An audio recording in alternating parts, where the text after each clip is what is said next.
네, 목감기로 인해서 제2의 변성기를 맞이한 제이슨입니다. 제가 아직 높은 소리를 내면 기침이 나오기 때문에 이렇게 교통방송 아나운서 같은 건조한 말투로 얘기를 해야 되는데 그 부분 양해해 주시고요. 오늘은 책 하나 소개드립니다. 라이스메이커라는 출판사의 협찬으로 세스 고딘의 린치핀이라는 책을 읽어봤습니다. 세스 고딘은 미국에서도 굉장히 유명한 마케팅 구루죠. 2000년대부터 엄청나게 많은 책을 썼는데, 참고로 이 린치핀이라는 책은 2010년작이에요. 우리나라에서도 다른 출판사에서 출판이 된 적이 있는데, 이번에 라이스메이커라는 출판사에서 새로 출판을 하면서 저에게 의뢰를 주신 거죠. 제가 출판사 담당자분께 질문을 했어요. 이거 예전에 나왔던 책이고 거의 10년 정도 된 책인데 혹시 지금 시점에 재출간을 한 어떤 시의적인 이유가 있었는지, 그걸 여쭤봤더니 담당자분께서 하시는 말씀이 이 책에 나온 몇 가지 컨셉들이 10년 전에는 좀 급진적으로 받아들여서 우리나라 독자들이 받아들이기 좀 낯선 부분이 있었다. 근데 지금처럼 개인 크리에이터가 판을 치는 이런 시대에는 오히려 더 의미 있게 받아들여질 수 있는 책인 것 같아서 책을 다시 출판하게 되었다. 이렇게 말씀을 주셨어요. 제가 책을 읽다 보니까 당연한 얘기인데? 그런 느낌이 들 때도 좀 있었어요. 그만큼 세월이 흘렀다는 거죠. 그런데 이 책이 쓰여진 당시의 맥락을 상상하면서 읽어보니까 굉장히 소름 돋는 거예요. 이 책이 10년 전 책인데 말하자면 퍼스널 브랜딩의 시대를 정확히 예언한 책이에요. 요즘처럼 개와 소들이 유튜브를 하는 이런 시대에는 일반화된 얘기도 많습니다. 그런데 10년 전에는 굉장히 급진적으로 느껴졌을 수도 있는 그런 책인 것 같아요.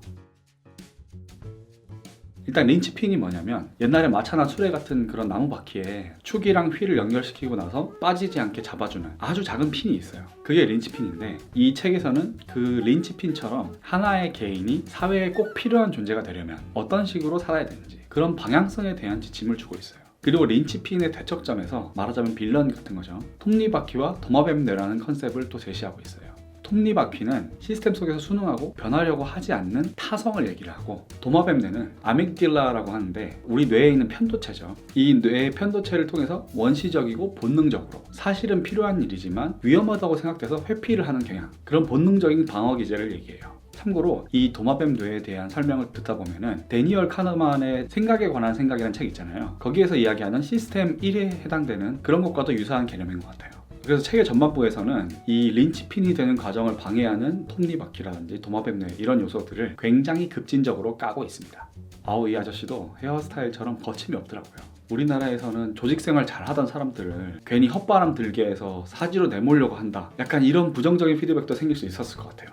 그런데 10년 정도 지난 지금을 보면 그래요. 개개인이 스스로의 생존에 대해서 고민이 굉장히 깊어진 시대예요. 실제로 새로운 도전을 해본 적이 없는 사람들이 경제적으로 큰 어려움을 겪지 않더라도, 예를 들어서 안정적인 직장에 잘 다니고 있더라도 상상외로 초조함을 느끼고 있는 그런 시대가 되었잖아요. 왜 요즘 직장인 2대 허언이라고 해서 내가 퇴사한다, 그리고 유튜브를 한다, 이 두 가지를 얘기를 한다는데, 그런 부분에 있어서 요즘 시대에는 확실히 좀 시의성이 있는 그런 주제가 아닌가 하는 생각이 들었습니다. 저자가 이 책에서 이야기하고 있는 삶의 방식은 크게 세 가지 요소를 담고 있어요. 예술, 인간관계, 선물, 창의성과 네트워킹, 그리고 사회적 가치 창출에 대한 이야기죠. 사실 지금은 당연하게 받아들여지는 개념이에요. 이 책이 나왔던 10년 전의 사회 상황을 떠올리고 비교하면서 읽으면 좀 더 입체적인 인사이트를 얻을 수가 있어요. 자, 한 줄 독후감 들어가겠습니다. 나만의 방식으로 다른 사람을 도와줘라. 사실 저도 10년 동안 이어오던 직장 생활을 그만두고 여기 제주 서귀포까지 내려와서 이전과는 전혀 다른 라이프 스타일로 살아가고 있는데, 당장에 회사에서 받던 연봉이나 그런 걸 떠올리면 절대로 합리적인 행동은 아니었어요. 그런데 제가 이런 의사결정을 했을 때 굉장히 중요한 질문이 하나 있었습니다. 내가 지난 10년 동안 살아왔던 방식과 동일한 방식으로 앞으로 10년을 살아도 괜찮은 걸까? 그래서 뭔가 다른 라이프 스타일을 발굴을 해야겠다는 어떤 막연한 위기의식 같은 게 있었어요. 그래서 그런 것들에 대한 답을 찾기 위해서 제 스스로에게 실험을 해보기 위해서 이런 선택을 내려본 거예요. 제가 퇴사해서 유튜브를 하고 있는 사람으로서 한 말씀 드리면, 경험해보지 않고 상상만 해서는 얻는 게 전혀 없어요. 그리고 상상한 것과는 전혀 다릅니다. 내가 계속해서 동일한 방식으로 살아가고 있는데 뭔가 무의식 중에 계속해서 불안감이 든다. 그러면 해보지 않은 것, 변화에 스스로를 노출할 필요가 있는 것 같아요. 아무튼 그런 이유로 저도 이런저런 고민들도 하고 있어요. 근데 이 책에서 제시한 개념들이 제 고민에 대해서 어떤 일말의 힌트를 주지 않았나, 그런 생각이 들었습니다. 확실한 건 그거예요. 내면에 있던 창의성을 끄집어내고 어떤 사회적인 가치를 발굴해서 타인에게 도움을 줄 수 있다면, 그러면 뭘 해도 성공할 수 있어요. 결국에는 창의적인 이타심이 모든 성공의 핵심이 아닐까, 그런 생각이 들었습니다. 좋은 책과 좋은 생각거리를 던져주신 라이스메이커에 감사드리고요. 그러면 저는 다음 시간에 뵙겠습니다.